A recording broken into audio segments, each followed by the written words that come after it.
Dave from New Jersey, it's the SNL Nerds, the show where two comics from New Jersey nerd out over Saturday Night Live. I'm your co-host, John Trumbull. And I'm your co-host, Darren Patterson.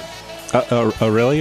Yeah. Are you still my co-host? Yeah, like, why? You're not off, like, doing another show with Mario Lanza? Is that it?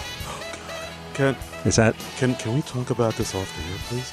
No. I think the people need to know. I don't think there's the time nor the place. So, just to bring people up to speed, this last week, Darren did another show. He did another podcast where he talked about an SNL movie with somebody who has another SNL podcast. First of all, it's not an SNL podcast he had. It's a podcast about movies. But he is on an SNL podcast. That is not this one. Okay, yes, he is. Yeah. But it was for his movie podcast called Staff Picks about, movies right. that needing a little love, and we talked about Popstar, which is a movie I think is widely underrated. And it was like, it's a one-time thing. And it meant nothing? It meant nothing to me. It was just purely physical, And let me just review. This is a Popstar. That is, if I remember correctly, that is a movie that stars Andy Samberg and the Lonely Island guys. Right. So a former SNL star. Yeah. Tim Meadows in there, too. And it's a movie starring him. Yeah. Now, is this a movie that we've covered on this podcast? It's not. But it's a movie we could still cover in the future. Oh. It's not like tainted for us in any way. Isn't it though? It's not. I know. I don't think it is. And like we could still cover it in the future. Why are you being like this? Trust is gone. We never said we were exclusive. We were on the break. Okay. Can we? I see where I stand. Hey man, look, I have podcasting needs that sometimes you're in that meeting, and sometimes if I go to another podcast, I said it, yes. Wow. Look, man. Wow. I gotta spread my wings sometimes and fly. Wow. And I didn't say anything when you went on that Cheers podcast. What about that? That had nothing to do with SNL. Oh, but it's still another podcast. So what about that? What was it about? Mm-hmm. Yeah. Yeah. You're sleeping on the couch tonight. Okay. Listeners, I'm sorry you had to hear that. Just, needed to be said. Yeah, it needed to be said. We needed to clear the air. We're just going through a rough patch right now, and I'm sorry you had to hear that. I'm bringing in our therapist next week. Oh, God. I think we need it. I think we need an intervention. Fine. Just saying. Fine. This is not going to get better unless we work on it, Darren. What happened to us? I want us to be I want our home to be a home again. Our podcast marriage is falling apart. Oh, God. But you know what? I want to be with our son because he needs to know that I fought for him. Pow! There it is. All right. And scene. Thank you. All right. Thank you. Listeners can't see, but we're getting roses thrown at us right now. We are. It's amazing. Wow. So if you didn't tune in for our marital drama, we are here to discuss the latest episode of SNL, as we do. Yes. Like we do. And today it is SNL Season 45, Episode 14, John Mulaney hosting, David Byrne musical guesting. This is the show from February 29th, 2020, the very first leap year show for SNL. They have never had an episode air on a February 29th before. Mother of God. Yeah. Wow. That's interesting. Yeah, I mean, you thought they would have mentioned that somewhere in the show, but I don't think they did during the monologue. Did they? Mm-hmm. I may have zoned out for a bit. But okay. All right, yeah. But making history. Trailblazing. Yes. Woo! In SNL first. My God, man. How exciting is this? Tell the grandkids. But John Mulaney back hosting for his third time. Yes. David Byrne, I don't know how many times he's been on the show, but he's been on the show multiple times in the past. From what I read, this is the first time he's been back on SNL in like 31 years. I can believe it. I think like the last time, from what I remember, the last time he was on was back in '89. I think he was promoting his like solo album. Okay. So like it's been a minute since we've had our Byrne fix. Yeah, yeah, and I nearly said John Byrne, my comic book brain. David Byrne, he's got a show on Broadway that's coming back to Broadway. Oh, so he was, I believe, promoting that. The American Utopia. Thank you. I was blanking on the title. American Utopia. They've announced that that's coming back to Broadway. So that was very successful. Yeah, I mean, apparently it's doing very well. He's kind of had a bit of a renaissance. I know. Yeah, like, nice David Byrne revival. Yeah. This and of course him being on John Mulaney's Netflix show, the Sack Lunch Bunch. Right. Sack Yeah, flump. Yeah. Yeah, it's we're living in a Byrne-essence. We are.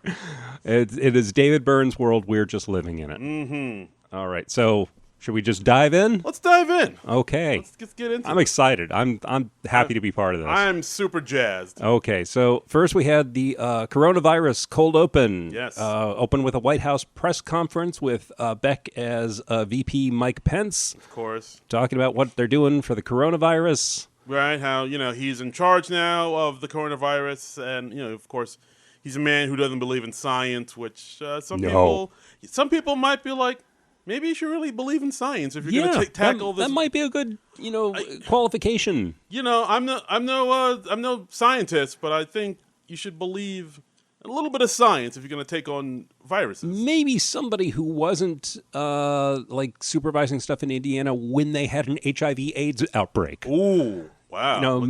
I'm just going to go out on a limb there and say maybe somebody who hasn't done that. John gets political, and just saying. Yeah, and of course, Keenan comes out as Ben Carson. Mm-hmm. He's an interesting fellow. Yeah. I didn't care for Keenan's Ben Carson as much as Jay Farrow's.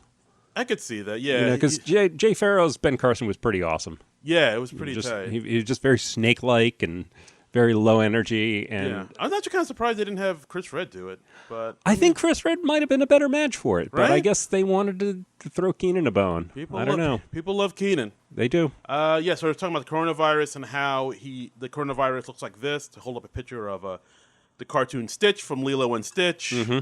And then after that, it's just like they just trot out all the tried and true Democratic nominees running out. We had Fred Armisen as Mike Bloomberg as one of the reporters asking a question. Then Kate McKinnon comes out, Elizabeth Warren. She had a nice line. She said, because she was out to get Mike Bloomberg, she says, "I might be fifth in the polls, but I'm number one in your nightmares." Oh. Good line. Yeah. And we had our host, John Mulaney, the host making a rare appearance in the cold open, appearing as Joe Biden. This is our third Biden. They actually mentioned that, because when Mulaney came out as Biden, Beck said, "Oh, Joe Biden, you look different." Yeah. Which is a little nod because this is like our third Biden now. Yeah, in this season. We just have rotating Bidens, I guess. We do. Land of 1,000 Bidens. And we had Larry David as Bernie Sanders. And then we had Colin Jost as Mayor Pete again, and Rachel Dratch as Amy Klobuchar, treating Mayor Pete like a child. Because God forbid we ever have a political sketch where we don't trot out every single Democrat. Yeah, do we really need all of them? I don't know. Yeah, it really feels like a crutch for SNL at this point. A little bit, yeah. I mean, as far as cold opens goes, I thought it was a little sloppy, but I thought it was okay, but didn't wow me. I thought it was all right. I enjoyed Elizabeth Warren dunking on Bloomberg. Yeah. Because I enjoy that in life. Yes. Oh, Lord, yes. Oh, God, that gave me life. Oh, my God, it's a spectator sport. There was that one line where Bloomberg tried to fight back saying, some women maybe didn't like some jokes I told. Right. And then he said, well, what jokes did you tell? I was like, well, I told this one, knock, knock. Who's there? It's your boss, Mike Bloomberg. Get rid of that baby. Right. But, I mean, did you get it? All right. I was like, all right, that was kind of funny. Yeah. So it was all right. Not the greatest, but yeah. I would also say not the worst. Yeah. It's like right in the middle. Yep. Absolutely. So next we had our monologue with our host, John Mulaney. And, this is great because we get to see John Mulaney do 5 minutes of stand-up. Yeah, as always, once he had that handheld mic, I was like... Oh, I so love that. I was a little panicked at first because he had his hands behind his back, and then he pulled out the hand mic. I was like, yes! Yes, here we Because go. that is a thing I love. Whenever the stand-up hosts, they have a hand mic for them to do the monologue in. Not that they need it. It's just the stand-ups are used to holding a hand mic when they perform. Like, you've done stand-up. I mean, we probably talked about it. Like, Yeah. You've done stand-up without, like, a It hand. feels so damn weird. You don't know what the hell to do with your hands. You really don't. Like, you don't know, like, should I put them in my pocket? Should I just, wave them around, speak with my hands like an Italian person? Like, what do I do? And you feel so self-conscious about it because, I mean, like in life, usually when you talk, you do not have a mic in your hand. Usually.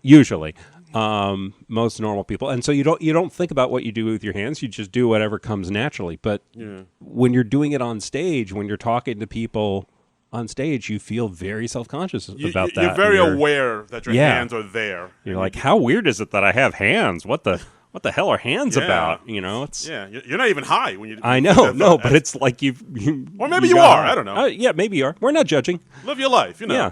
You know, this world's going to end soon anyway. You know, have an edible. But, but Mulaney, he did mention that he was the very first person to host SNL on a leap year Saturday. Oh, so okay. Wow, I totally missed that. But that was cool. That's okay. Yeah, That's okay. That's why I'm here, to pick up the slack. Thank you, sir. Yep. And he had a bunch of great jokes about like how dads don't have friends when they get older, which I thought was awesome.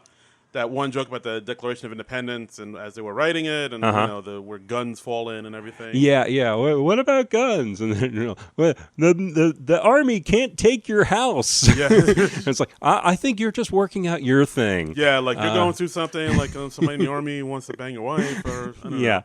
I like the line he said that all of our dads are cramming for a World War II quiz show. Yeah, older men like your dad, they do get into World War II. Yeah, when you reach a certain age, you get intensely interested in World War II. That is something. It's like, well, yeah, why is he into the World War II? He was talking about how dads have problems making friends. Right. You know, and they don't really have friends of their own. It's, their wives' husbands or their wives' friends' husbands. Yeah, they said like your dad doesn't have friends, your mom has friends, and those friends have husbands. Yeah, and he talked about how the true miracle of Jesus was that he was a guy in his 30s and he had 12 best friends. That's a profound statement. That is awesome. Loved that. I mean, it's John Mulaney stand-up. How can you not love it? He's one of the best stand-ups working today. He's good. Oh, he's very good. And he also talked about Julius Caesar being stabbed to death, and he was like, we should bring that back. Yeah, I was like, whoa. And ooh. And I was like, agree. My God. And he said, like, I asked the lawyer so I could tell that joke, and he said, like, yeah, just barely. So he told it, and it's like, wow, that's a strong controversial joke from Mulaney. And he talked about how he worked with the Make-A-Wish Foundation. Yes. And there was a kid who wanted to meet John Mulaney and spend the day with John Mulaney, which he says normally is not that exciting. But he took the kid to SNL to see what SNL was like, and they met Lin-Manuel Miranda. Because that's when he was on as one of the Democratic candidates whose name I'm blanking on. Yeah. Julian Castro, I think, was who he played. Yeah. And then he finds out that the Make-A-Wishes Foundation kid, like his first choice was Lin-Manuel Miranda, which I thought was a great story. Like that's hilarious. That's a hilarious story. Yeah. So I love this. I love this monologue. I thought it was great. It's wonderful. I mean, it gets the show off to a solid start. I mean, I never worry when there's a really good stand-up hosting. You know. Usually if it's a stand-up hosting, the monologue is like, all right, here we go. It's going to be gold. Yes. Chef kisses. Chef kiss. Absolutely. So after that, next sketch, we went into the Sound of Music. Right. Fiddler on the Roof for Wasps. As they say. Good line. We had Cecily Strong playing Liesel, who is the oldest daughter. And we had John Mulaney playing Rolf, the telegram boy, and they start doing the number 16 going on 17. I am 16 going on 17. Da, da, da, da, da, da. I know Sound of Music very, very well because like my family, we used to watch it like when it was on TV every year. Oh. I don't remember. I think it was like CBS. They would show it every year, and I can't remember around what time of year they would show it. I want to say around Easter, but I don't know if that's right. That sounds right. I mean, I hate to say it, but I don't think I've ever seen The Sound of Music like like all throughout. Really? I've seen like bits and pieces, but I never sat down and watched The Sound of Music. Wow. Okay. And I was like, oh yeah, that looks okay. You should check out Sound of Music sometime. It's a yeah. good movie. All right, I'll check it out. It's Julia Andrews. I hear good things. Christopher Plummer. The Hills Are Alive. It's a delight. They rip up Nazi flags, which I'm all for. It's a delight. I will watch it. Yes. That meme of Christopher Plummer ripping the Nazi flag. That is from Sound of Music. I know it from memes and GIFs. That's how I know The Sound of Music. There you go. Yeah. And like Julie Andrews in the actual movie does not have machine guns when she's whirling around. All right, now you lost in the Austrian Alps. But all right, now you lost me. I know. I'm out. It's a little less gun-toting in the actual movie. So it's not like an old version of John Wick in the Alps. No, unfortunately not. I would still watch that movie, but disappointed. Yeah, well, I know. All right. Well, I'll still give it a shot. Okay. I guess. Okay, but as far as sketches go, this was pretty good. There was like a lot of back and forth. Like I said, the 16 going on 17, and Rolf. Yeah, he kind of hints that he's older than he actually is. He's not. He's like, oh, I'm actually 33. Yeah. And then it gets kind of creepy. He was like, I know I look young, and I said I'm young, but I lied. I'm 33. And then she's like, wait, what? How old are you? Yeah. And then as the song goes on, his age starts creeping up and up, and he's like, I actually had a couple birthdays since we started talking. Yeah, so he's like, oh, I'm 39. I said I'm 39, but I'm actually 41. Yeah, and the base of the sketches goes on and on. It gets very statutory rapey. Yeah. At one point he says like, "Oh, do you know what statutory means?" No. Well, it means I looked it up and we're on the right side of the cusp. Oh God. So if you're into statutory rape and Nazis, this was your sketch. Yeah, and he has a nice line where he's like, hey, this is Austria in 1930, whatever. In a few months, this will be the least of our worries. Yeah. And I think there was one point where Mulaney mentions her hefty naturals. Yeah. That made me smile. Yeah, she says, you think I'm older? And he says, well, what with the complaining and those hefty naturals? I love it when anybody calls breasts naturals, like hefty or otherwise. Hefty naturals is just a funny turn of phrase. Great name for a band. Yeah, absolutely. I would go see the Hefty Naturals. It's like, it's right there, Palladium downtown. Go see them at Maxwell's down in Hoboken. Ooh. So, I mean, I thought this was a really solid sketch. I thought it was really funny. I mean, Mulaney and Cecily, they played off each other beautifully. There were some really clever lines. Right. Towards the end, Beck and Kate come in. Right, as the captain and Maria, and they come in with the cops to arrest Rolf. Right. They did have a joke at the end where they said that Captain Von Trapp's name was Gaylord. Yeah. But in the movie, it's actually Georg. So the entire sketch built on a lie. Wow. Georg? Georg, yeah. All right. Yeah. Like gay.org? If you want to say so, sure. I do. Or, like the name Georg. I've never heard the name Georg before. Yeah. That's all right. Yeah. I'd never heard that name before. It was like totally new. But well, now you got me paranoid. Now I'm going to look up on IMDb and make sure that his name is actually Georg Von Trapp. So give me a minute. All right, facts and figures. Type it in, type it out. All right, Sound of Music cast, full cast and crew, IMDb. Okay, now he's just credited as Captain Von Trapp. Okay, so I'm not going to fall down like a Google rabbit hole. You're not going to type in gay.org in the computer? It's not my computer, so I could type that in. I don't really care about what sort of viruses our producer Frank Blaui gets on his computer. Frank. Hi, Frank. Wow, a lot of uncredited party guests in Sound of Music. Oh, that's Look at this. Half the castle is his party guest, uncredited. Nazi, uncredited.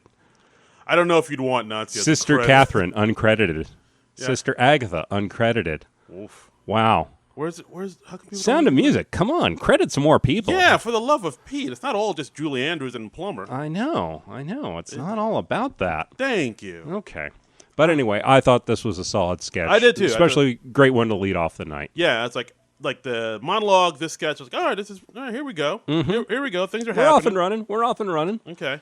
Next up, Uncle Meme. Yes. We have. We had a family gathering together. They're celebrating the daughter Emily getting accepted at Stanford Business School. That doesn't matter to the sketch, but I took a note on it, so I'm going to say it. Yeah. And Pete as Uncle Tyler, and Pete is the uncle, and then no, Pete Davidson is the son Tyler, and he's memed his uncle. Yes.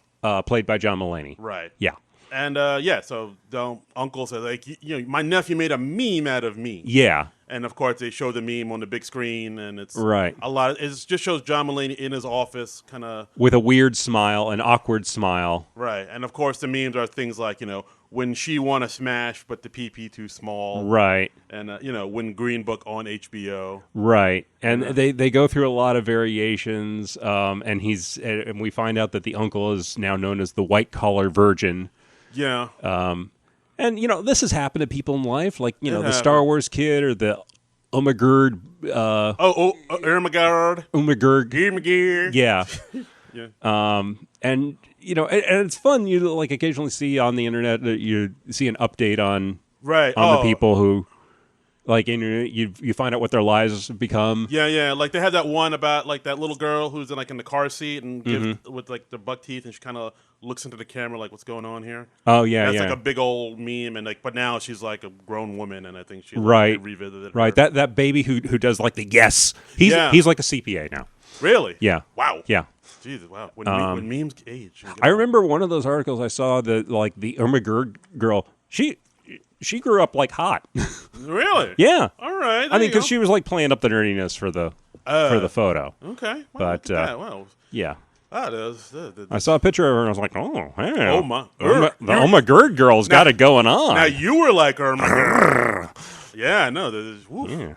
Wow, beautiful swan. I know. Yeah, I mean, as far as sketch, I thought the sketch was okay. It's weird to base an entire sketch just around meme culture and Reddit and whatnot. Like, yeah. I mean, I like memes. They're amusing, but I don't know if it's good enough to build a whole sketch around.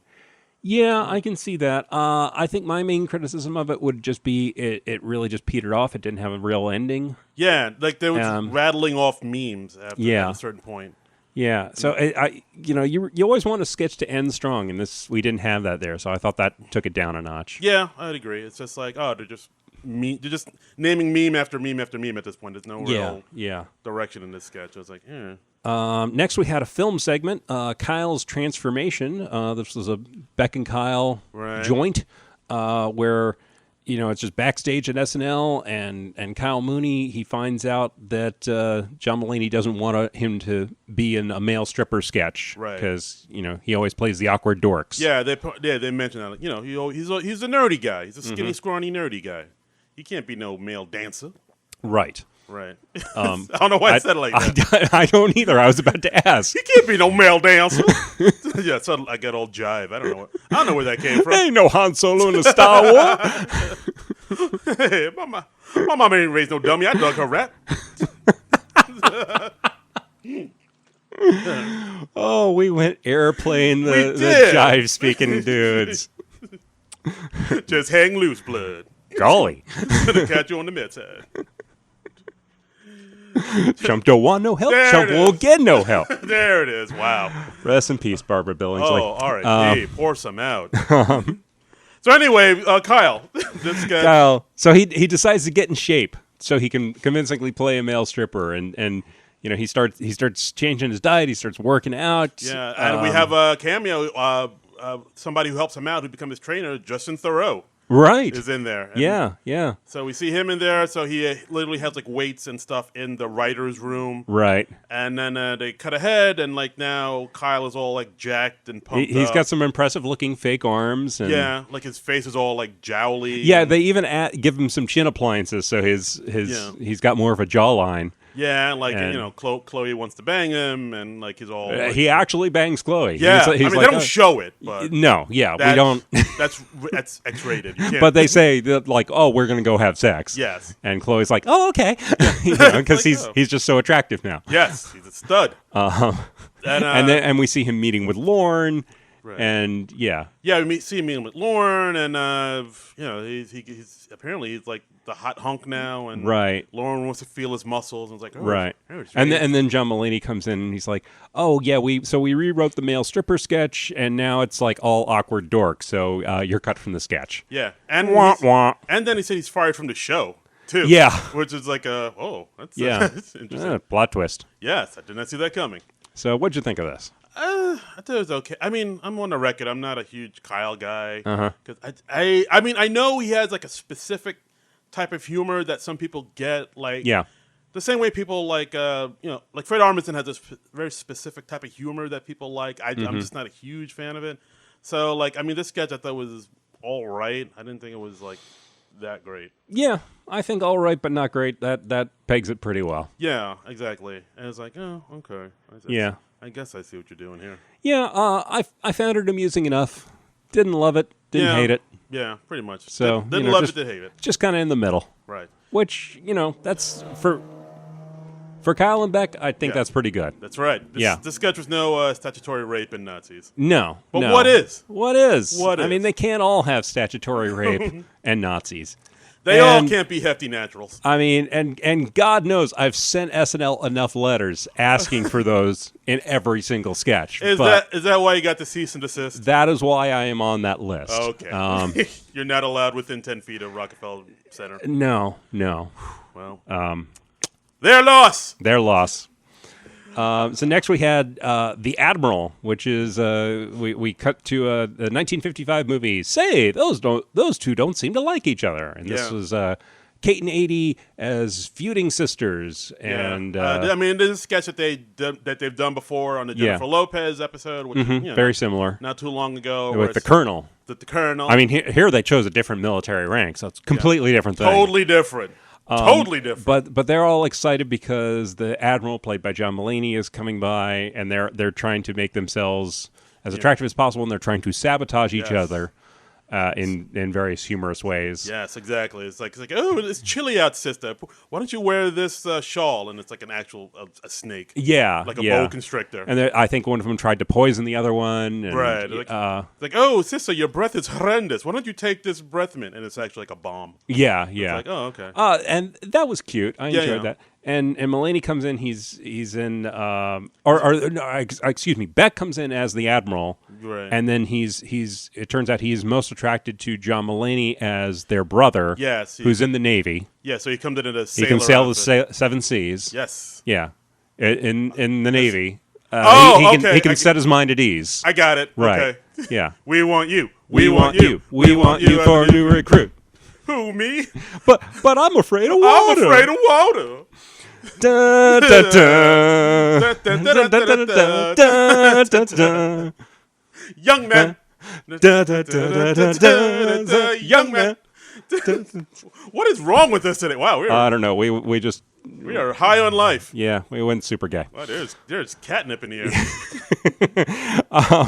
But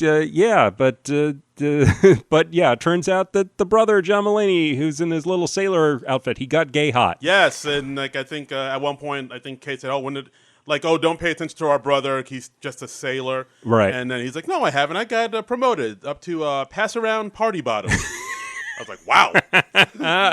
That is... Yeah. Ho!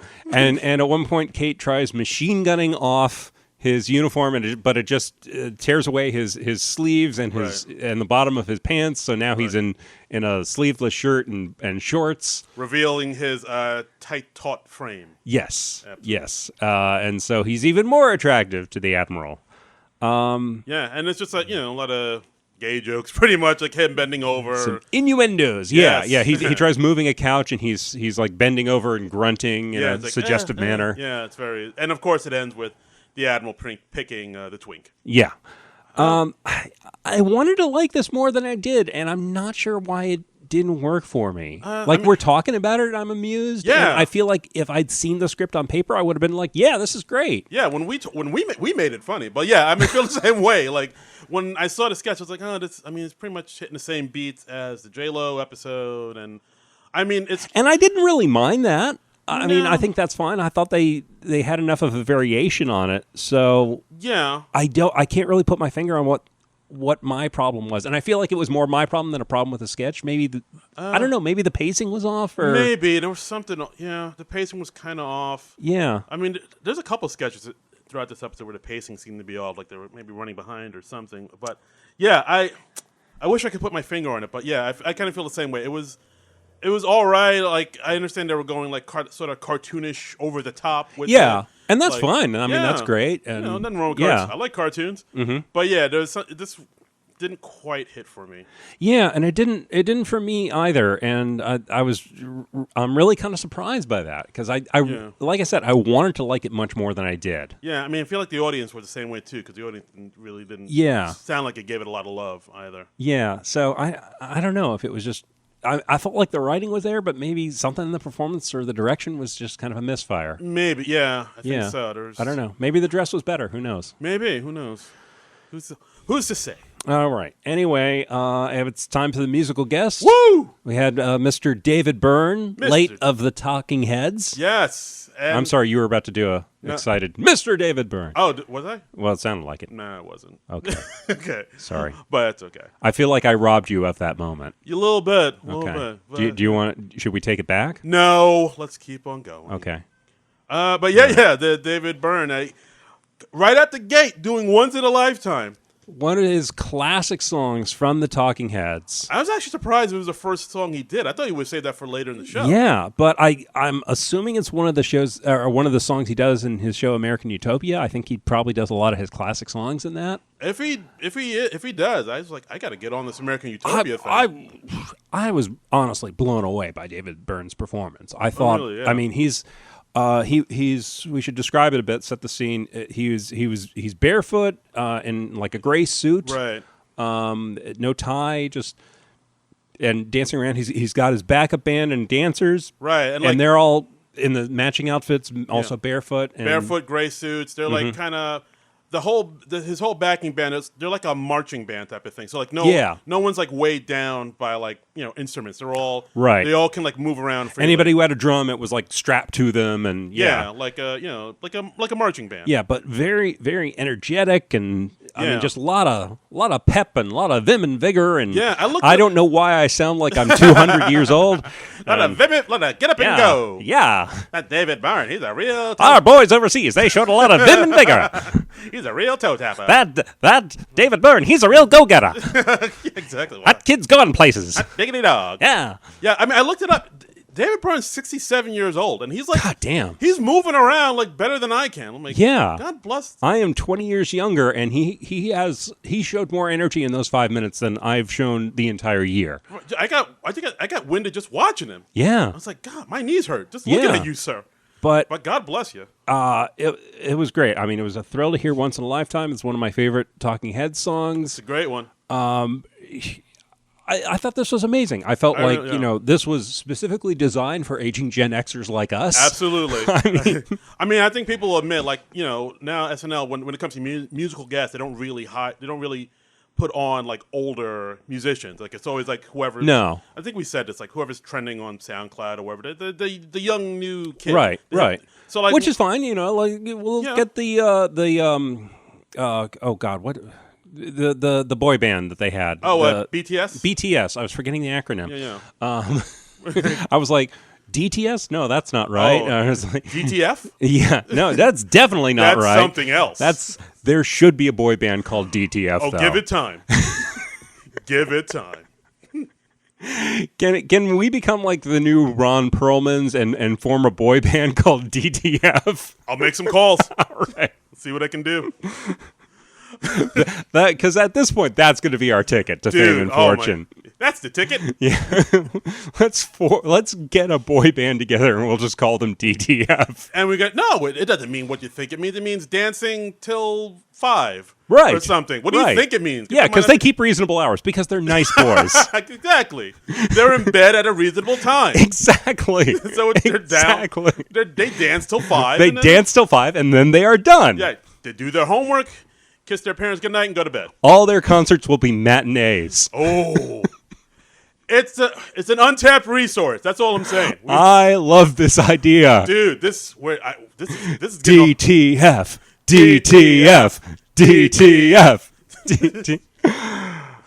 David Byrne, right? But anyway, no, but seriously, David Byrne. If you look up one thing from the show, look up the David Byrne performances on YouTube because they were just spectacular. Fantastic. I mean, he's always been amazing. Like I'm sure.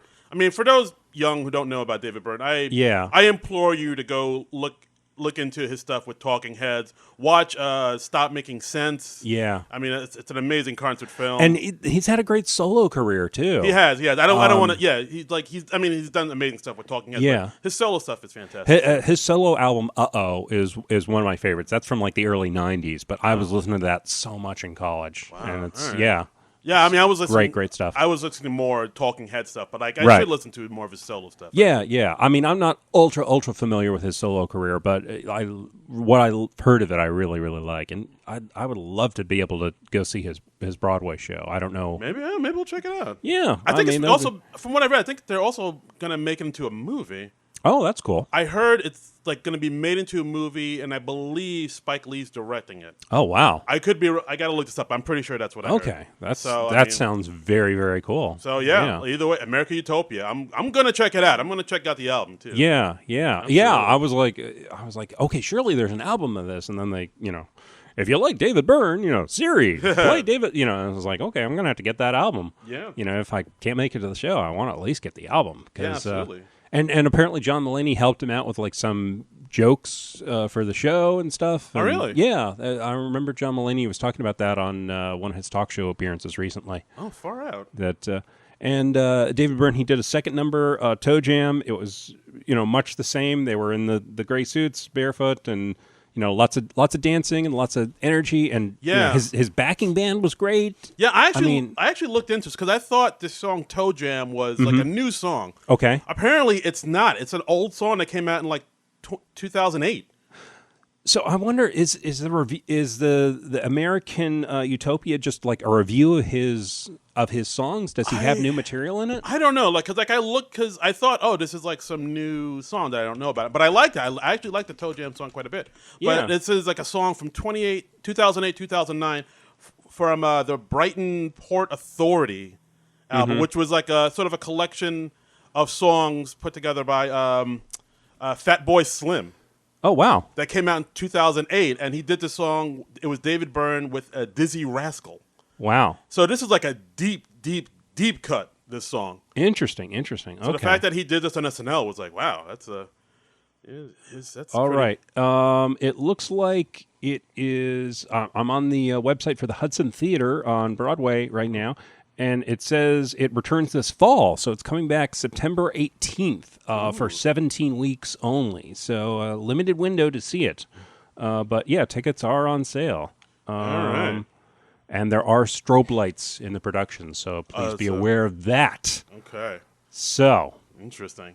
But yeah, well, either way, I mean, David Byrne, we're huge fans. I mean, he's one of the greats, and it was really surprising that he's like revisiting his Talking Heads material. Yeah, because he's been the holdout. He's never wanted to reunite with the old band. Yeah, he's always been kind of like standoffish about. I believe the other folks who are in the band with him, they still tour. They've toured under the name The Heads. Oh yeah, and they're still together. But David Byrne has like never had any interest in reuniting with them. So it's like a Morrissey, the Smiths type of thing. Yeah, I don't know what the deal is there, but all right. Well, but hey, David Byrne's doing all right. Yeah. But God bless him. It is what it is. Yeah. All right, but all right. Moving right along. Weekend update. Weekend update with Colin Jost and Michael Che. Yeah.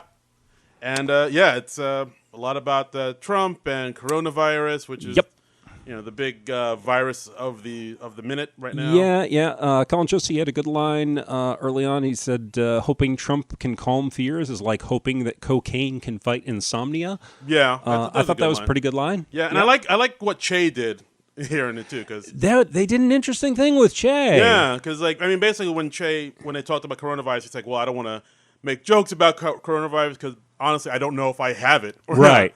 And like if I do have it, they'll pull out me making jokes about it and we'll play it. Yeah. And then like Che kind of had this like breakdown. It's like what's the maybe I got it. Maybe I'm going to go out. Like what's the point of any of this? Why am I doing the news? Why am I wearing this tie? And he takes off his tie. Yeah, he like unbuttons his top button. Yeah. It's like, why am I hiding my drinking problem? And he bring out a glass of scotch and just drinks it. Right. And when they cut back to him later, he's got his baseball cap on, his little sideways. So he looks kind of like, Michael Che when you see him any other time in life. Yeah, and at one point he says, like, I just found out I might have a kid. And he looks at Jost, and they just cut to Jost, and Jost is like, what?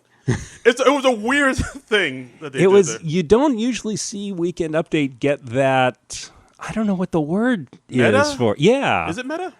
I mean, it was a little meta. It was also, like, they don't usually break the reality of the fake newscast that much, Yeah, it's true. And they didn't, and he had like a runner through the whole thing because like Che just kind of stayed in that in that mode, in that character. Yeah, he never puts his tie back on, and which is a clip on, and he never takes his baseball cap off. So it's like this relaxed Che. Yeah, I mean, he did another couple news stories, but and because they did that, it didn't have the balance that it usually has. Like it seemed like Jost did a greater proportion of the stories, right? Because Che was in that character. Yeah, he was like more. It was more laid back, which actually I liked. I thought it was pretty hilarious. And and of course, Jost is trying to talk about the stocks taking a bit of a dip, right, lately, and I think Jost called it the Trump slump. People are calling it the Trump slump, right? And by people, I mean me. The same way when Trump says people are telling him something, he just means him. You're right. So it was like a way of Jost trying to get the Trump slump trending. Yeah, which I appreciate. That was all right. I thought,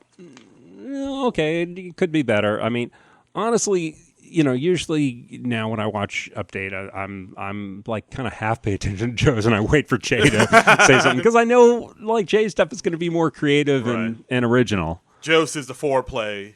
Che is the penetration. If you want to be that crass about it, sure. I do. Okay. I liked, and like later when they come back to Che, he was talking about how his grandmother didn't want him to date white girls, and he was like, "No white girls. I work in show business. That's just unrealistic." Damn you, Che! That's hilarious. That was hilarious. Did you say hilarious? I was gonna say funny, but then I upgraded to hilarious in my mind, and it came out hilarious. Hilarious. Maybe like a fillet of hilarious. Yeah, maybe I'll just use that from now on. That sounds like something McDonald's would serve. A hilarious. A hilarious. It's the name of a spaceship in Deep Space Nine or something. Sure. The USS Hilarious is contacting us. Battlestar Galactica. Wow, this is quite an episode. Next, and as one of the people that came out on Weekend Update, Chris Redd. Yeah, talking about Black History Month. He had his own little segment here, and it's basically just him kind of talking about Black History Month. It felt like he was just going into his regular stand-up. Yeah, I'm sure it was just kind of repurposing a stand-up routine that Chris Redd has done, which is fine. It was funny stuff. Ain't nothing wrong with that. He talked about how like Barnes & Nobles, they've got covers for classic books right now, but they've reimagined the characters as black. Yes, this is a real thing. This isn't a comedy bit. It's a real thing. It's a real thing. There's like Frankenstein with a black Frankenstein monster on the front. That's odd. And he was like, there's Wizard of Oz with a black Dorothy, and he's like, that's just the Wiz, okay? There was already a black Wizard of Oz. Ease on down the road, people. And there was a Moby Dick with a black Captain Ahab on the front. It was pretty good. Yeah. He had some good stuff in there. There was some funny stuff. Yeah, and the way they had that Harriet Tubman credit card with like her giving the Wakanda symbol. That's weird. That was so strange. He was like, okay, Harriet Tubman, she wasn't alive for Black Panther. Yeah. Part of me was like, did they just make this card so they could like be trending or something? Or I'm assuming that's a real thing that they were commenting. It's a real thing, but I was like, why would you even... And the art on that was weird because it doesn't even look like... Those hands don't look like they belong to Harriet Tubman. It looks like there's like literally like somebody in front of her crouching. Right. You hit your mic. I hit my mic. Sorry about that. Darren was trying to demonstrate the Wakanda Forever gesture for me in the studio, apparently, because none of you can see it. Because apparently I don't know what the Wakanda Forever gesture looks like. John doesn't know. Even though we've literally seen Black Panther together. We did. I was like, let me hip him to what the Wakanda symbol looks like. Can you do that again? No. I don't want to. That really amused me. Guys, I swear I'm sober. I don't know what's happening tonight. But anyway, on this, it like you said, it looks like somebody is doing the Wakanda Forever symbol in front of Harriet Tubman because the skin tones don't really match. Yeah, it's like it's bizarre. It's weird. It's bizarre. It's weird. Then Weekend Update got cut kind of short. It seemed like a short Weekend Update, and like I said, it seemed kind of lopsided because we had much more Colin Jost than Michael Che because Che was doing the character thing. And Che had that one good joke about Ash Wednesday. Oh, yeah. The one time Catholics get to wear a little bit of blackface. Yeah, that was a good joke. It's a good joke. It's a good joke. Yeah. And it's weird because we're very used to Weekend Update, like two people coming on to do like a segment. Right. And it always feels weird when they just have one person. Yeah. And you think like, oh, did they have another thing that they cut for time? It's probably the next sketch we'll talk about, but... yeah, maybe. Honestly, because they had a joke about Donald and Eric Trump, or Donald Trump Jr. and Eric Trump. I could have used a little Mikey Moffat, Alex Day doing the Trump brothers. That's true. That's another thing I kind of wrote down. We didn't see too much of Moffat. Light show for them. Light show. I was watching one of the Cut for Time sketches, and then Mikey Day comes on. I was like, yeah, we didn't see much of Mikey Day this episode, man. Not a lot of Mikey, not a lot of Moffat, not a lot of Melissa. I don't even think she was in this show at all. I don't think we saw Melissa at all. Yeah. Oh, my God. She was persona non grata. Yeah. Is that the right term? Yeah, sure. Good. All right. We'll say it is. We'll count it. Mm-hmm. I'll allow it. Yeah. But great Weekend Update. A little short. I wouldn't say it was great. Really? Yeah. Oh, I thought it brought the show down a little bit, but really? Yeah. Okay. Okay. You like that Weekend Update more than me? I like that's fine. No, I like what Che brought to it. I like his what he brought to it. Okay. And I thought Joe's had some good jabs here and there, and I thought jabs.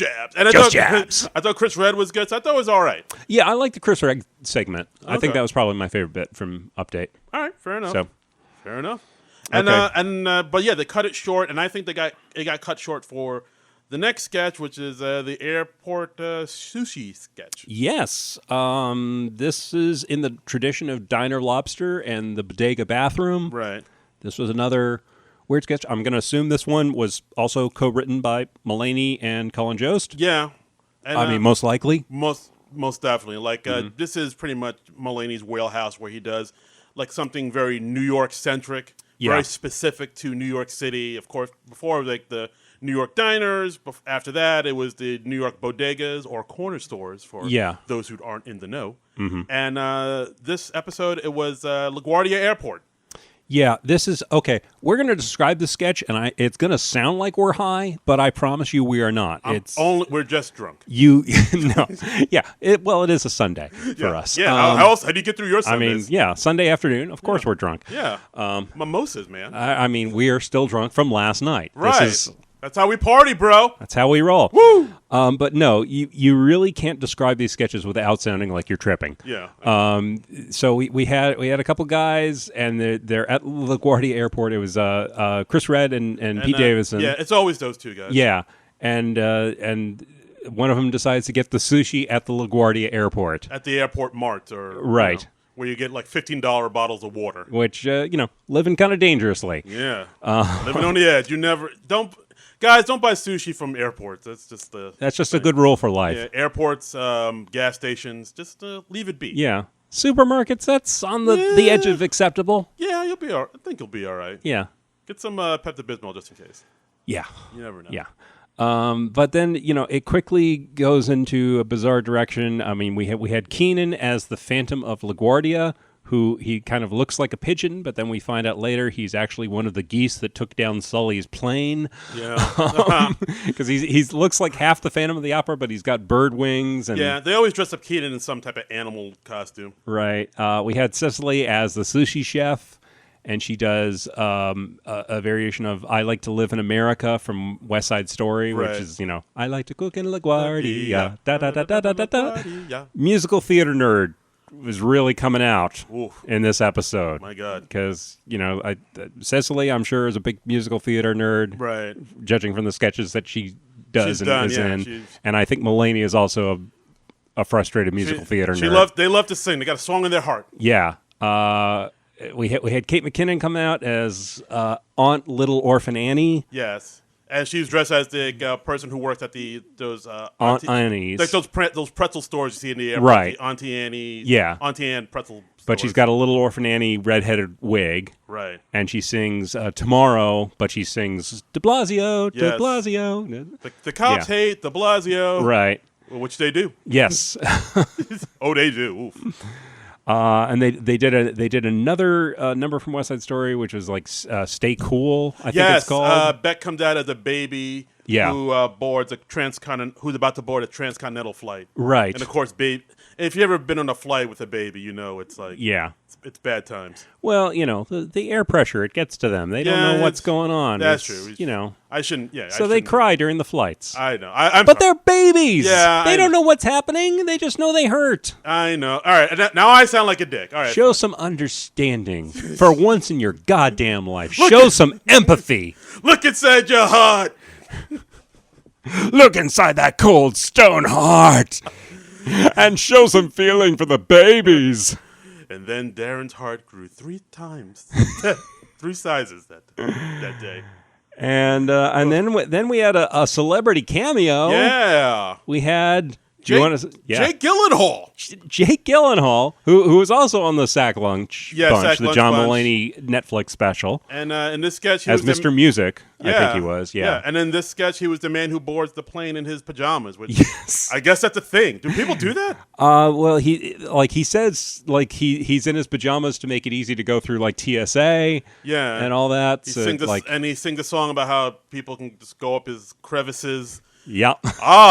Just searching for things, and then he floats away because he has a harness on. Right, and he's singing stuff to the tune of "Defying Gravity" from the show Wicked. I didn't even catch that. Yeah, wow. All right. Yeah. I don't remember what the variation was, but I recognize that it was "Defying Gravity." Wow. You're a bit of a theater nerd. We're finding out too. Well, a little bit. I did the community theater for a little while. Now we had Bowen Yang come out as the profiled Asian in a face mask. Telling he wasn't in Parasite, right? Which is a nice little line. It was cute, and we had David Byrne, musical guest David Byrne, come out, and he does to the tune of the Road to Nowhere. We're on a plane to nowhere. Right. He's dressed as the baggage handler who tosses your bags into the Long Island Sound. Yeah. And then they march off to the Road to Nowhere song. Yeah, and this was and they march off into the audience, except for Jake Gyllenhaal, who's still in the harness. He's just kind of floating above the stage. Like, help, guys. That was pretty incredible. Like, yeah, I know it sounded like we just free associated for 5 minutes, which is what we usually do on this podcast. But this was the actual sketch. This is actually what happened. And, this is. I mean, this sketch is always a pretty big hit. It's always a fun time. Just for the the pageantry alone, this big overtaking of like what they have to do. Yeah, and I think it's so fun because Diner Lobster was a sketch that Mulaney tried to get on the air when he was a writer. Never made it on the air. He brings it back when he hosts for the first time, and now it's become a thing. It's become like now he has to do it every time he hosts. It's like an expected thing. Yeah, I don't know if he has to do it or if he just wants to do it. I feel like he has to do it at this point because I feel like it was such a hit. Yeah, like people are like, "All right, you gonna do like another thing?" Or So then he had to do the Bodega Cat. Now I think at this point, like, if he's on and he doesn't do it, people are going to be like, oh. Yeah, now it's 3 times. There's a pattern established. Right. It's an expected thing. Or maybe now the trilogy is over and the trifecta has been completed. Who knows? But I don't know. Who knows? Yeah, it's still. But this was fun. It was a fun I enjoyed this. Yeah, just for how bizarre it gets. It's not going to be like any other sketch you see that night. No. Lord, so. No. If for no other reason, it's enjoyable for that. Absolutely. And now we're at our final. I feel like because this sketch was such a big undertaking, like a lot of sketches got cut. Mm-hmm. So it did feel like a few things got kind of shuffled around, and then we get into our, they came back to like just the band playing for a little bit. Whenever they do that, they're like, all right. It seems like a sign that something got cut for time. Right. And maybe got cut last minute because like some sketches ran over for whatever reason. Right.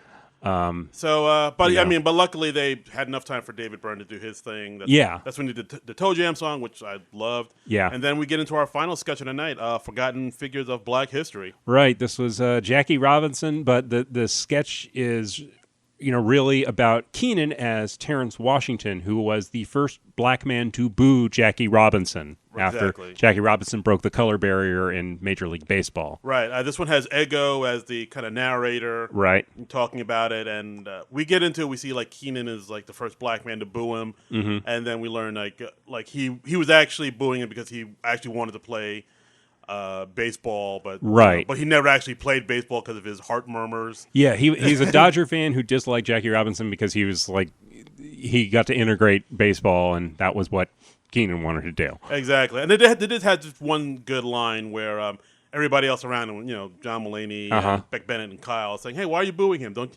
And also Keenan is sitting next to like a young black kid. Yeah, and they call him his son at one point, and he's like, yeah. "No, I don't know this child." Exactly.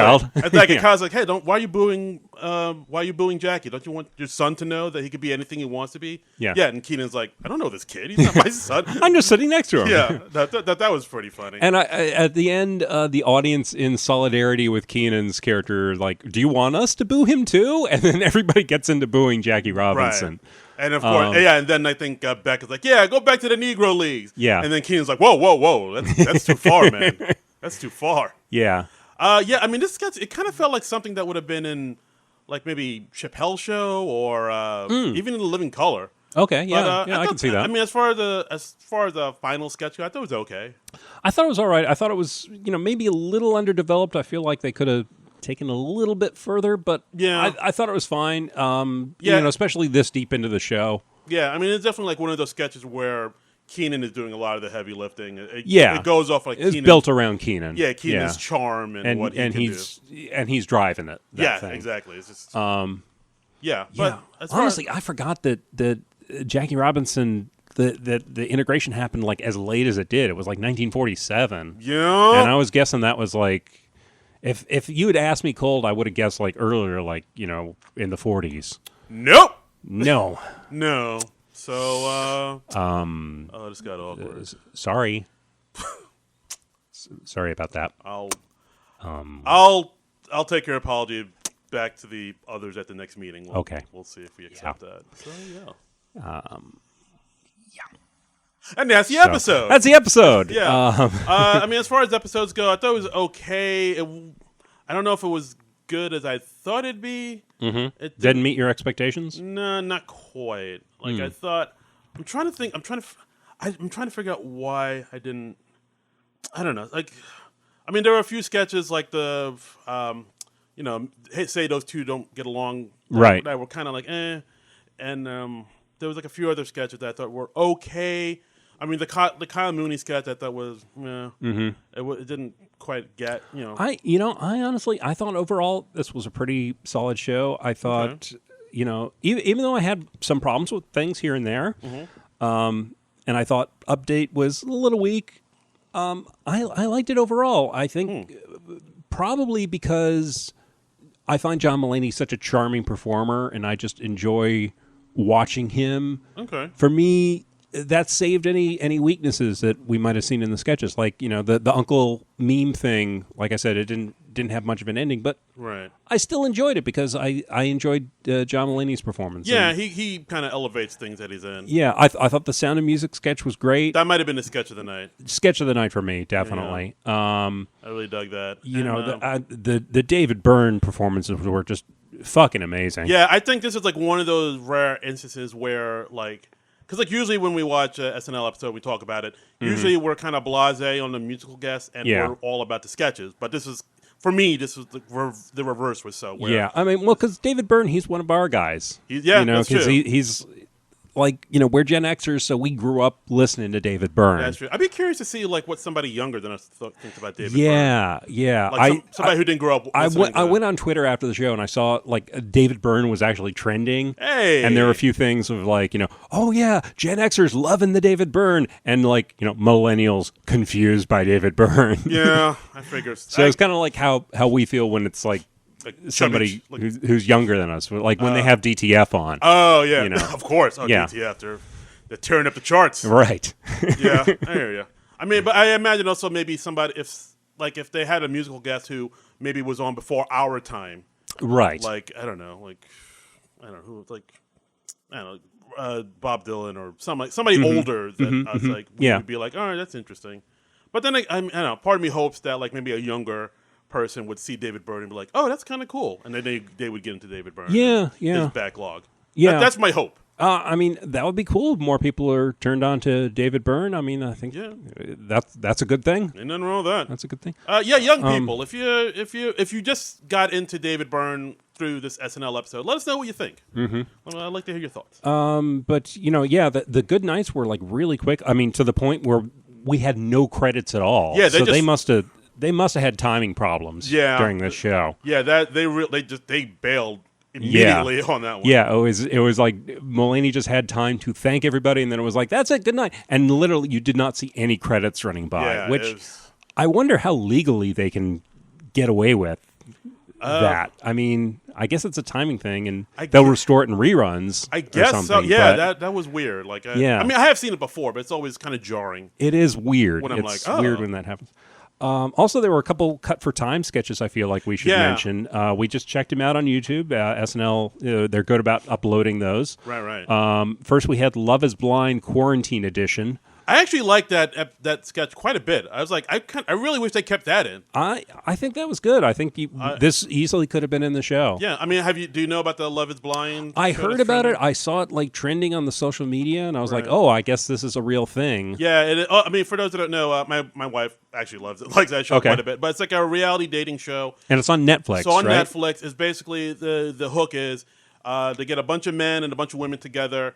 And they kind of do speed dating, but they never see each other. Right. So that's the thing. So they're in separate rooms. They're in separate rooms. They can hear each other. Mm-hmm. So they talk to each other and they try to connect through that. So then it sounds like the dating game. But the trick is they can't see each other. Right. Like the dating game. But they can't see each other. Like in that show, The Dating Game. You just don't get it. Okay. And so then basically they talk to the guys talk to a number of girls talk to a number of guys, and then they try to sort of whittle it down to like each has to kind of whittle it down to one person they really, really connect to. Okay, wait, quick question. Yes. Can any of these people see each other? No. Okay. All right. So you didn't say that before. Oh, all right. Okay. Sorry. Yeah. So there's a disconnect. Okay. So like at one point, like the two people have to really connect. They're like, oh, I really connect to this person, and they have to connect to the point that they want to propose to the other person and get engaged. And this is like over the course of an afternoon. Like 4 days. Oh. And once they get engaged, do they feed these people? I think so. Yeah. Okay. Let's say yeah. Do they sleep at any time? I think so. I don't know. Because if they're just like keeping them in a room for 4 days without feeding them or letting them fall asleep, I think that qualifies as torture. You think Stockholm syndrome sets in at some point? Is that what you're talking about? I think you're describing like them being prisoners, like Guantanamo Bay. You're trying to say, all right, yeah. But they don't see each other. Oh, okay. Well, then it's all right. Now you get it. Now you're on the trolley. So they so once they're at the point where they say, "Oh yes, I want to be engaged to this person," then they meet face to face for the first time, and then they hang out and then they get married 30 days later. I think we deserve coronavirus, you know. Yeah, I think we need to thin the herd a little bit if this is like the big hit show. People are loving it for some reason, just because it's so bananas. Oh my god! So the SNL sketch that got cut, it's that premise, right? But with coronavirus. With coronavirus, yeah. So, but I actually like that sketch quite a bit, and like the way they kind of take the piss out of the whole dating, reality dating. Like show they show towards the end where like they're meeting each other, and John Mulaney, I think he has an IV, and he's got like a blanket, and he's like he's doing badly because he has coronavirus, and Ego, or not Ego. No, it was Ego. It was Ego. Okay, yeah. Ego was like, "Oh, you are definitely covered in corona, but I'm 34, so yes." Yeah, it's a lot of that. And like a lot of times they'll like put the person's name and what they do for a living, right? And like I think when Heidi was on it had her name like Bethany, and underneath it said parents' money, like little things like that. That was cute. Or like one will say Gabriel, Computers. So that was a solid sketch. Wish it could have been in the show. I really wish they put that in. I probably would have replaced the Kyle thing with this. Absolutely. Because I think it was stronger. I think it had more laughs. And then they had the other sketch, the You Go sketch. You Go Show. Show. With John Mulaney as the host of a daytime talk show called the You Go Show, which is just uplifting stories about people who've turned their lives around. Positive reinforcement. And Mikey Day comes out as a guy with abnormally large ears, and he was talking about how that used to bother him. And then, one day he finally realized, like, hey, I don't really look at other people's ears. That probably means other people aren't looking at my ears. Right. And John Mulaney's at first like, yeah, but aren't they though? Yeah. Oh, yeah. He says like, well, do you think people aren't looking at other people's ears because they're normal sized ears? Right. And then he's like, I don't follow. He's kind of puncturing a hole in their perceptions. Yeah. He's not saying out loud that Right. your perception is kind of warped, but because it's a positive reinforcement show, so he can't say it out loud. But he's hinting that a little seed of doubt. Yeah, like there's one point where Cecily Strong says, "Oh yeah, well I quit my job at this high-paying position I had, and now I make skirts for cats." Right. Yeah. She was an investment banker who makes poodle skirts. Yes, for cats. And then and Cecily has a cat with a skirt on. Actual cat, because Cecily loves animals. We had to have Cecily with an animal. Yeah. I mean, we're mixing it up. We don't have Cecily with a dog. We have Cecily with a cat. I know. Which I think this is probably why the sketch got cut. Yes. Yeah. People want the dog. Cecily and dogs, winning formula. We've said it again and again. It's tried and true. I mean, if they want to do a show with just Cecily Strong playing with puppies for an hour and a half, I would be there for it. Take my money. And John Mulaney is like, so your job, did you leave on good terms? Like, if you wanted to go back and say, I made a mistake, could you get your job back? And then she's like, "No, this will work out." Yeah, and I wouldn't want it back anyway because I'm much more emotionally fulfilled doing this. And he's like, "Uh-huh." And then it's like a few seconds of just no one saying anything. Yeah, but I like this because they steered into the awkward ending. Yeah, where he's like, "Well, normally we would have a third guest, but we've had so much back and forth with you guys that we don't have time for that. So now we just have to sit for a moment." And they sat for I think it was a full minute of no one saying it. And they're cutting away, and Keenan is there as the cameraman or the producer. Yeah, I forget Keenan, which. No, he's like a producer. And the producer, okay. Of course, Keenan's doing like the mugging, the Keenan face. Yeah, we always have to cut to a Keenan reaction shot. Yeah, and it's just, it's literally like almost a minute, if not a minute, of no one saying anything, just awkward. It was like, I don't know, wow, this isn't, because SNL really doesn't do that too much. I thought this was all right though. I thought the performances elevated this. Yeah. I definitely liked it better than some of the sketches they went with. Yeah, if it was someone besides John Mulaney in the sketch, I don't know if I would have liked it as much. Agreed. Yeah. I'm with that. So both the Cut for Time sketches I thought were pretty solid. Yeah, I would have put this in over a few, maybe even they don't like each other, black and white. I would have maybe taken that out and put that one in. Well, you just cut Kate and 80 out of the show. I hope you're happy. Yes, I am. Okay. All right. Well, as long as you're happy. I'm elated. Okay. So we reached out on the Twitter sphere about. What did the Twitter sphere have to say? Well, we got a response here from Ruby the Rube. Wow, just came in. Okay. Call me crazy, but this is my. You're crazy. Thank you. Call me crazy, but this is my least favorite episode of the season. Outside the monologue, I didn't care for anything else that happened. It just felt like there weren't many solid jokes written into the sketches compared to the first time he hosted. Sad face. Disagree. Yeah, disagree. I thought there were some solid lines throughout the show. Even in the sketches I was so on, I thought most everything had at least a solid line or two. Yeah, it wasn't. I'll admit, the last time he hosted was better. The one what had him at the Black Wedding sketch. Yeah, that was and great. Of course, him and fucking Bill Hader and that. What do I want? Yeah, chaos. Yes, what's that name? What's that name? Yeah, what's that name was like. God, that was a home run. Anytime you bring Bill Hader out, it's gold, Jerry Gold. Gold. Yeah, I'll admit. Can we have Bill Hader host, please? Please. He has hosted, right? Yeah. But you just want him. But I miss Bill Hader. I miss him. What do you think he's doing now? I don't know. You ever Filming Barry?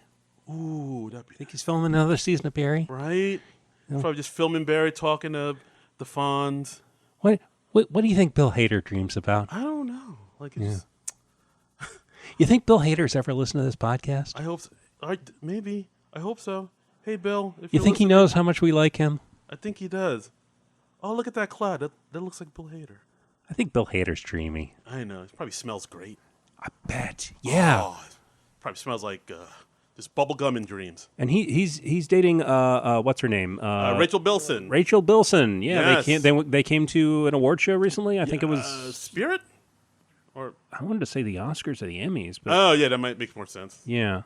But But, maybe it was the Independent Spirit Awards. I don't know. Who knows? I just know that they made their public debut as a Yes. couple. I know. That's So the hater is taken. yeah. Yes, age appropriate. Wasn't he married before? He was married. He has 2 kids, and Okay. they have separated. Okay. But now he has his He's lovely with lady by his Rachel side. Bilson, and I don't know how I know this. She used to date the Anakin Skywalker guy, Hayden Christensen. Yes, yeah. Yeah. I think she's dated a couple celebs. Yeah. Well, she's been famous for a little while. She's been famous for a minute. Yeah. Yeah. So, I don't know when the OC came along, but I- that was like what first made her famous. yeah, I think early aughts, I want to say. Early aughts or the mid aughts? I feel early. I mean, I knew about the OC, but I wasn't a huge fan of it. I was like, oh, this is just, I don't think I've ever seen an episode of the OC. I was like, oh, this is just like 90210, like for a new yeah, for a new generation. Yeah, I'd kind of outgrown those shows by the time that came Yeah. along. You weren't into like One Tree Hill and all that jazz. I mean, I know that One Tree Hill existed. I don't think Okay. I have ever seen an episode of One Tree Hill. Good man. Yeah. Yeah, the OC came out in 03. Wow. OC came out in 03. OC in 03. Yeah, Boom, boom. Yeah, I wasn't into it. I was just 17 years ago that show came out. Jesus. Wow. I'm sorry I looked that up now. That is just so weird to think, because I still, I'm so old. I think, oh yeah, that's one of the newer shows. It is not. It is so not. It is so not. That's like a generation ago. It's a year away from graduating high school right now. Yeah. That was like Keenan was in his first year of SNL when the OC premiered, I think. Criminy. Wow. That's how old that is. Okay, let's steer clear of this talk. I'm still young. I don't need to think about my impending doom and death. But anyway, we'd like Bill Hader to come back to SNL. Yes. That's I think that's that's- I think what we were saying before we went off on the whole Rachel Bilson OC Right. tangent. I think that's what Ruby was tweeting about, right? Yeah. Yeah. Absolutely. Yes. Absolutely. So That's what Ruby wanted us to talk Yeah. about. So Ruby, yes, we would like to see Bill Hader come back. Right. And thank you for suggesting that. Thank you. Yeah. And that's the episode, guys. Okay. Wow, this went all over the place. What a journey! What a journey! Wow. It did. But we've got a new boy band now, and I'm excited about that. DTF. Yeah. We got to put up an Instagram feed for this thing. Yes. Got to get it trending. Yes. And I guess we got to get up some band members for this. Yeah. Menders? Hashtag SNL Nerds DTF. Right? Right? That's the perfect hashtag for this new project of ours, right? I don't see how that could go. Hashtag SNL Nerds DTF. I Let's can't- get this trending. How could this go wrong? How could this possibly be misinterpreted? Your wife doesn't follow your Instagram, does she? No. Okay. Then there is no problem with this. Everything's on the up and up. Hashtag SNL Nerds DTF. SNL Nerds DTF. Oh, Mamma Mia! Here I go again. Yeah. So if you want to follow me, If you want to follow him and use that hashtag SNL Nerds DTF, DTF. where can they do that, Darren? you can follow me on Twitter and Instagram at Darren Credible, DARIN Credible. You can follow me on Twitter at Trumbull Comic, TRUMBULL Comic, and use the hashtag SNL Nerds DTF. Tell a friend about that. And you can also follow the show page at SNL Nerds Show on Twitter. We're also on Facebook at SNL Nerds Show. Right. And do you have any shows coming up, Darren? Anything like that? No. Okay, No. neither right now. So No. But I mean, if you're in the Jersey area, Non-Productive has a comedy show coming out. oh, that's right. This Thursday. It's the Women's History Month show. So That'd be Thursday, May 5th. March. What? Yes. Oh, yeah, this is Yeah. March. What the hell's wrong with me today? Yes, March 5th. March 5th in Montclair, New Jersey at Just Jake's. It's the Women's History Month show, so it's an all-female lineup. Mm-hmm. So come see some funny gals. Yep. Hot diggity dog. Yep, go check that out and support that. And please support the other shows on the Non-Productive Network. You can go find all those on Non-Productive.com and also contribute to our Patreon. Yes, and also give us reviews on Google Play or the Apple Podcasts and what have you. Yeah. We haven't had a review in a month, and we always enjoy seeing and reading those on the air. So, please... let us know what you think and give us a rating, because that really does help out the podcast. And if you enjoy the podcast, please tell a friend about it. Post about it on the social media. Let's get the word out. Yeah, come on, get at it, people. Yeah, shower us with praise on the Twitters or damn us and condemn us. Yeah, we want to find out what Bill Hader thinks of us. So, God. The more you talk about the show, the more chance we have of that happening. My God, that'll make my day. That would make my day. We'll just do an episode just about that. Yeah. Ooh. Yeah. Mm-hmm. What does Bill Hader think of us? I don't. Yeah, that'd be great to know, man. Right? But we will be back next week with another new SNL episode with Daniel Craig and The Weeknd as the host and musical guest. I'm looking forward to that. Yeah, 007, Knives Out. He did some good stuff. Daniel Craig is killing it right now, man. Killing the game. Killing it. Looking forward to that Bond film and and The Weeknd. He'll be there too. Yeah. I know he's been on the show before. I don't remember much about his previous appearance. I'll probably look those up. I think last performance he was all right, and maybe he'll bring that all rightness back once again for this. That's right. Weeknd will be performing on The Weeknd. That's right. And we will be watching that next weekend. Yeah. See. And then we will see you here next Monday to talk about that on the SNL Nerd Show. But until then, Nerds out! This has been a non-productive media presentation. Executive producer, Frank Hablawi. This program and many others like it on the Non-Productive Network is distributed under a Creative Commons Attribution Non-Commercial No Derivatives license. Please share it, but ask before trying to change it or sell it. For more information, visit non-productive.com.